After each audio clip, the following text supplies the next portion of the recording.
Hello all, welcome to our channel. మా ముందు ఎపిసోడ్లో ఆంధ్రప్రదేశ్లో ప్రసిద్ధిగాంచిన వివిధ ఆర్ట్ ఫామ్స్ గురించి తెలుసుకున్నాం. ఇప్పుడు క్రాఫ్ట్ వర్క్స్ గురించి తెలుసుకుందాం. అదే ఇవాల్టి మన చిట్టి స్టోరీ.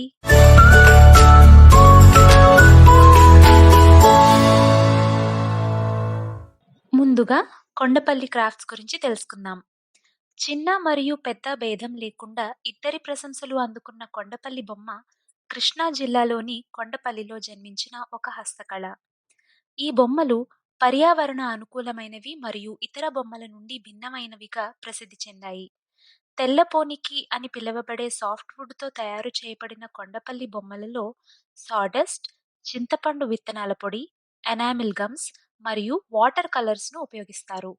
ఒక బొమ్మను చెక్కిన తరువాత చింతపండు, కలప మరియు సాడస్ట్‌తో చేసిన పేస్ట్‌తో ఆకారాన్ని రూపుదిద్దుతారు.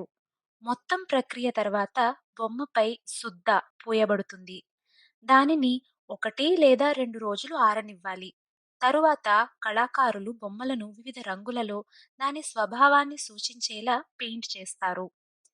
ఈ బొమ్మలకు సంక్రాంతి మరియు దసరా సమయంలో ప్రత్యేక ప్రాముఖ్యతను ఇచ్చి వాటిని బొమ్మల కొలువు లేదా కొలులో ప్రదర్శిస్తారు. ఈ కొలువులో వాహనాలు, పౌరాణిక విగ్రహాలు బొమ్మలను ప్రదర్శిస్తారు. మన పురాణాలలో ఉన్న వివిధ కథలను తెలియచెప్పడానికి ఈ బొమ్మలు బాగా ఉపయోగపడతాయి. కలంకారీ పెయింటింగ్స్.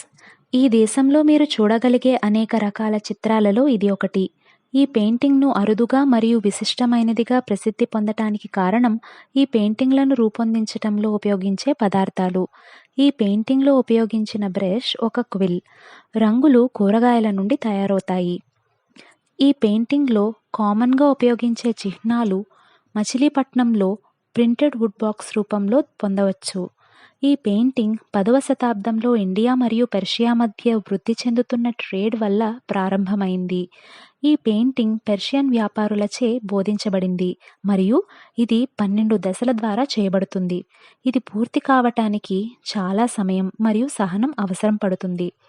ఈ పెయింటింగ్తో బట్టలు, హ్యాంగింగ్లు, కవర్లు మరియు అనేక ఇతర ఐటెంలను అలంకరించవచ్చు. మీరు ఆంధ్రప్రదేశ్ సందర్శించడానికి వచ్చినప్పుడు ఈ కళాఖండాన్ని మీతో తిరిగి తీసుకువెళ్లాల్సిందే. ఇప్పుడు బంజారా నీడిల్ క్రాఫ్ట్స్ గురించి తెలుసుకుందాం. బట్టలపై బంజారాలు అంటే జిప్సీలు సృష్టించిన ఎంబ్రాయిడరీ మరియు మిర్రర్ వర్క్ ఇండియాలో ప్రతి వ్యక్తి వార్డ్రోబ్లో ఒక భాగంగా మారిపోయింది. ఈ కళాకారులు తమ చేతి నైపుణ్యాన్ని నీడిల్ క్రాఫ్ట్తో ఉపయోగించి బట్టలపై అద్భుతమైన డిజైన్లను సృష్టిస్తారు. క్లిష్టమైన మరియు రంగురంగుల డిజైన్లకు ఈ కళాఖండం ప్రసిద్ధి చెందింది. బుడితి బ్రాస్వేర్.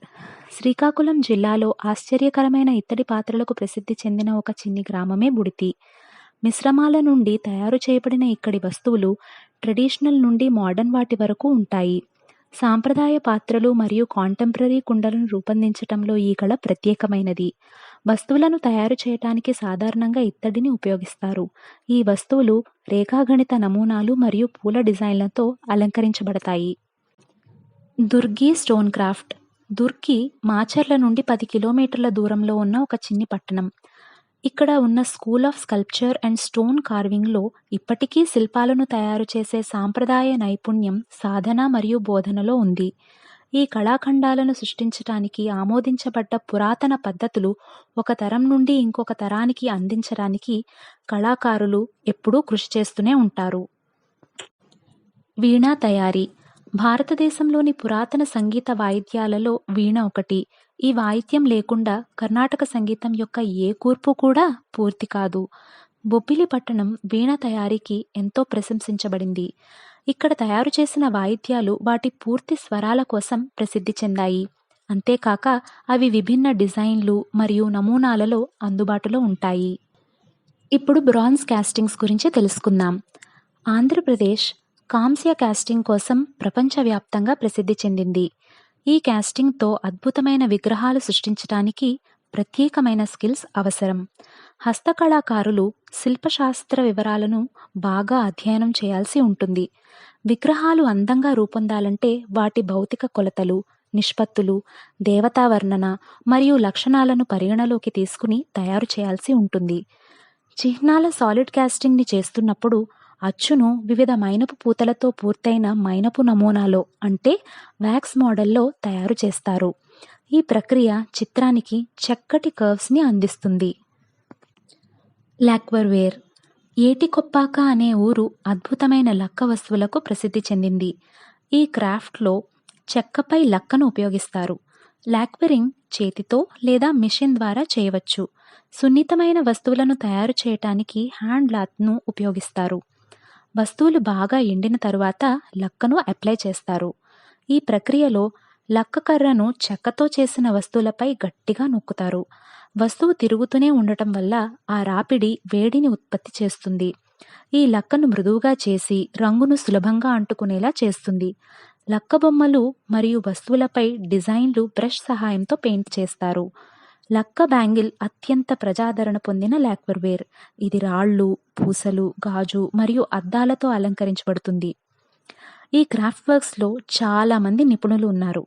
వారు మీ ముందే ఈ వర్క్స్ చేసి మీకు కూడా కొన్ని స్కిల్స్ని నేర్పిస్తారు. That's all for this episode viewers. మీకు ఈ వీడియో నచ్చిందనుకుంటున్నాము. అలా నచ్చినట్లయితే లైక్ చేసి, షేర్ చేసి, కామెంట్స్ పెట్టండి. మరిన్ని వీడియోస్ కోసం మా ఛానల్కు సబ్స్క్రైబ్ చేసుకోండి. బాయ్.